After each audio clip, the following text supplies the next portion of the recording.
This course has been developed by the NCAA Eligibility Center to help you understand the initial eligibility requirements and what you need to do during the rest of your time in high school to prepare yourself to play your sport at the collegiate level. We at the NCAA are proud to be part of your journey. Let's get started. Let's start by looking at your options when selecting a college or university. The NCAA is made up of 3 divisions: Division 1, 2, and 3. Selecting the right division in school is an important part of the college experience. But with over 1,100 member colleges and universities in the NCAA's 3 divisions, how do you pick the right school for you? Here's some important factors to consider: school size, student to faculty ratio, majors and minors, location, playing time, culture, and religion. Ask yourself if you would be happy at that college if you weren't playing sports. Remember, you'll spend the next 4 to 5 years there, so look at everything, not just athletics.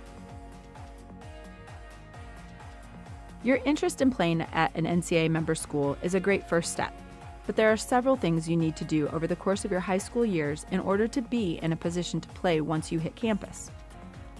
Let's start with registering with the Eligibility Center. In order to practice, compete, and receive an athletic scholarship, you must first register with the NCAA Eligibility Center at eligibilitycenter.org no later than your sophomore year of high school. The NCAA Eligibility Center is responsible for evaluating academic and amateurism certification for all student athletes who want to play at a Division I or Division II school. If you select a Division III school, you won't need certification by the Eligibility Center.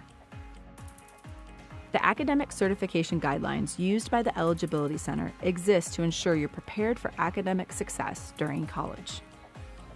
Additionally, the amateurism certification process exists to level the playing field by ensuring every student athlete is an amateur.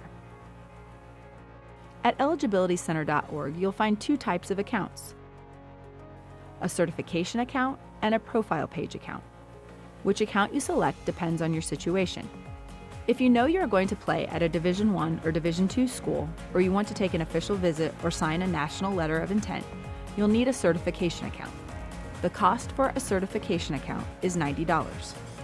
If you aren't sure if you'll be playing sports in college, the free profile page account is the way to go. You can always convert your free profile page account to a certification account later if you decide to study and play at a Division I or Division II school. For Division I schools, you must achieve a 2.3 GPA, complete 16 core courses, and earn an SAT or ACT sum score that matches your core course GPA. So what's all this mean? Let's take a look. Check to see if the high school you attend has a list of NCAA courses.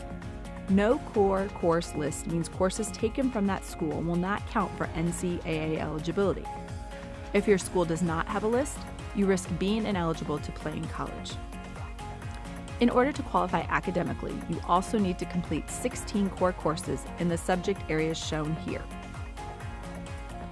10 of those 16 core courses must be completed prior to your 7th semester of high school, with 7 of those courses in English, math, or science, so planning your courses early in your high school career is important.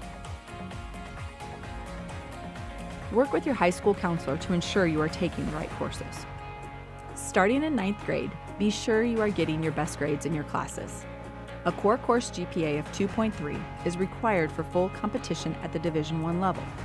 For Division II, the core course GPA requirement is 2.2.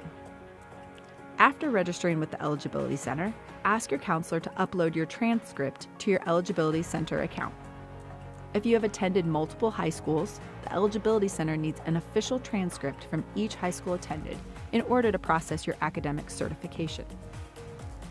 If you are approaching graduation, ask your counselor to upload a final transcript after graduation to your Eligibility Center account.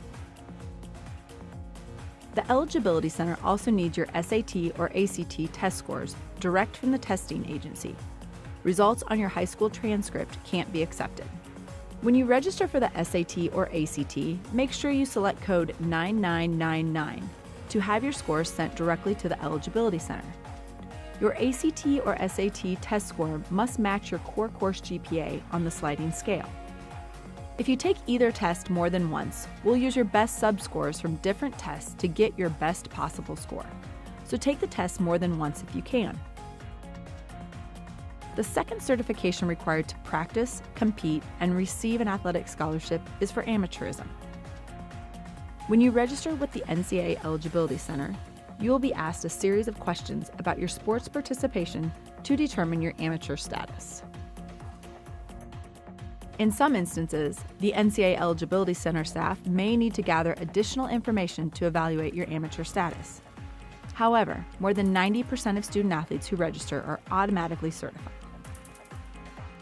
You will need to request your final amateurism certification from your Eligibility Center account. If you are starting college in the fall, you can request your final amateurism on or after April 1st of your senior year. For those starting college in the spring, you can request your final amateurism certification on or after October 1st.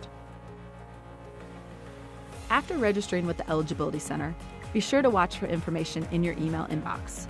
This information will help you understand the certification process, as well as let you know about the next steps for your certification. Keep up the hard work both in the classroom and on the court. Good luck! We look forward to helping you move toward your goal of playing college sports.